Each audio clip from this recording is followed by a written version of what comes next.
All right, I wanted to take a very brief look at some carbonyl chemistry that we've already seen really in the slides I used for carbohydrates, and also the discussion of the aspirin lab as well.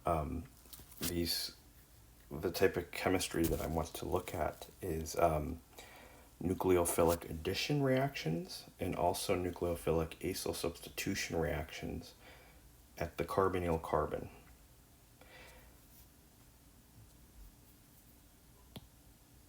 The carbonyl carbon is an electrophile. It's electrophilic because of this polar bond. The carbonyl bond is polar. The electronegative oxygen pulls the electrons away from the carbon, making the carbon slightly positively charged. And nucleophiles are attracted to this. The electrons of the nucleophile are attracted to the electrophilic carbon. And there's two varieties of this type of attack by a nucleophile on a carbonyl carbon. One is when you have anions around, usually it's basic conditions, not acidic conditions, and you have a negatively charged nucleophile. So for example, you might have a methoxide ion, for instance,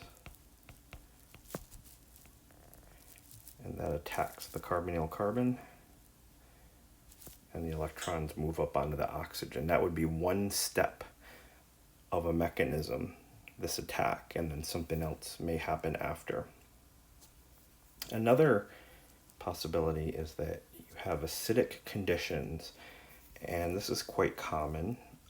You have some H plus around, and that gets attacked by the carbonyl carbon.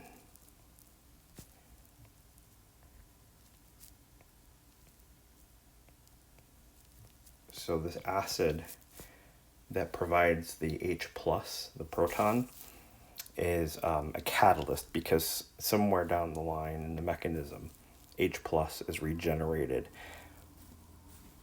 What happens is when we protonate,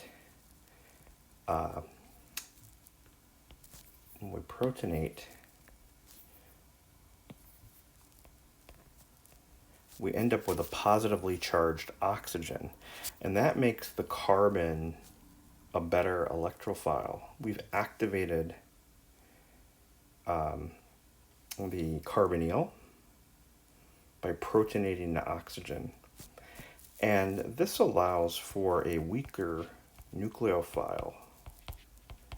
Water, for example, is a weaker nucleophile, or we could have methanol.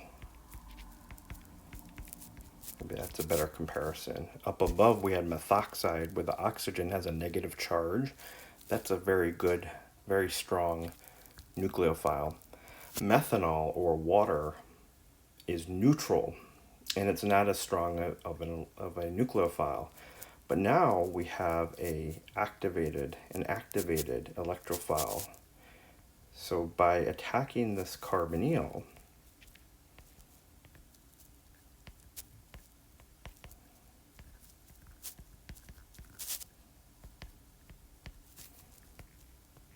we remove the positive charge on that oxygen.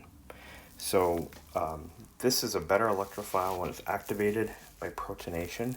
The nucleophile doesn't have to be as strong. And you can see already in the product, this hydrogen here at some point is probably going to come off to make that oxygen neutral again. So some nucleophiles that we can talk about, if they're negative, the hydroxide ion, its neutral counterpart would be water. Alcohols and alkoxide ions, like methoxide versus methanol. Ammonia is a neutral nucleophile, as is an amine. there's some that we have that are negatively charged, like cyanide ion. You could have potassium cyanide salt. Carbanions, those are called Grignard reagents. They behave like a carbon nucleophile, so you can make new carbon-carbon bonds. And H-, we have reagents for providing H-, like lithium aluminum hydride or sodium borohydride. Those are reductions. We add a hydrogen to the carbon and we reduce, for example, a ketone becomes an alcohol when we do this.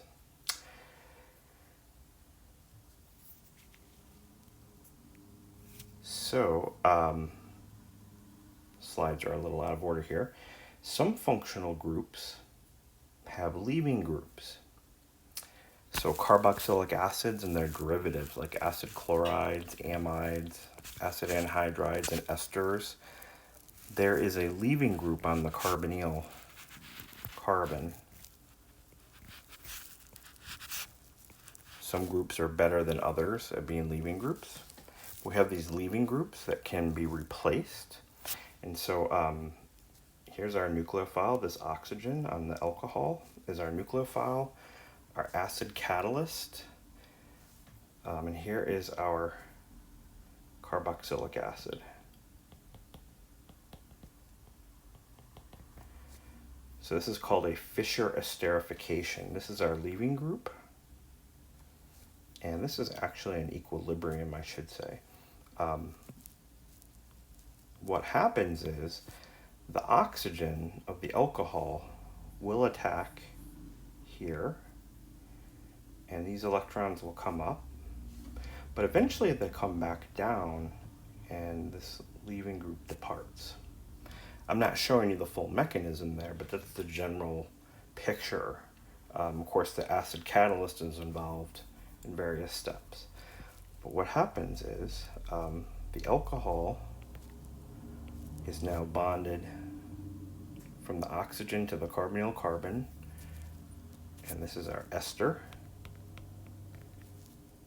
And the hydrogen has come off that oxygen, and our leaving group departed, and somewhere along the line picked up the hydrogen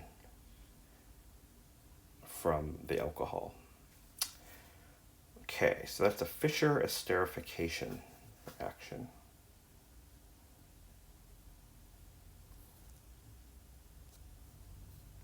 Some carbonyl compounds do not have a leaving group, like aldehydes and ketones. For example, if we had acetone,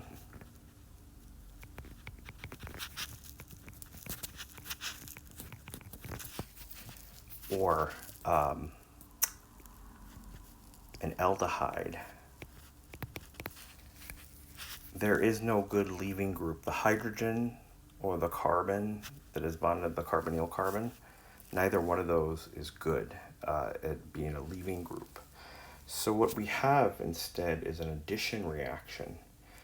So here we have a similar looking reaction to begin with. We have our acid catalyst that'll protonate the carbonyl. The alcohol at some point is going to attack, and these electrons are going to go up. But the problem is there's no leaving group.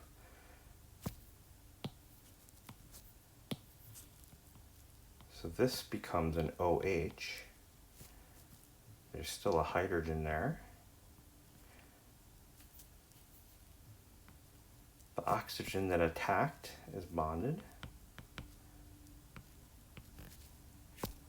And we have the carbon chain from the alcohol. There. And that is a hemiacetal.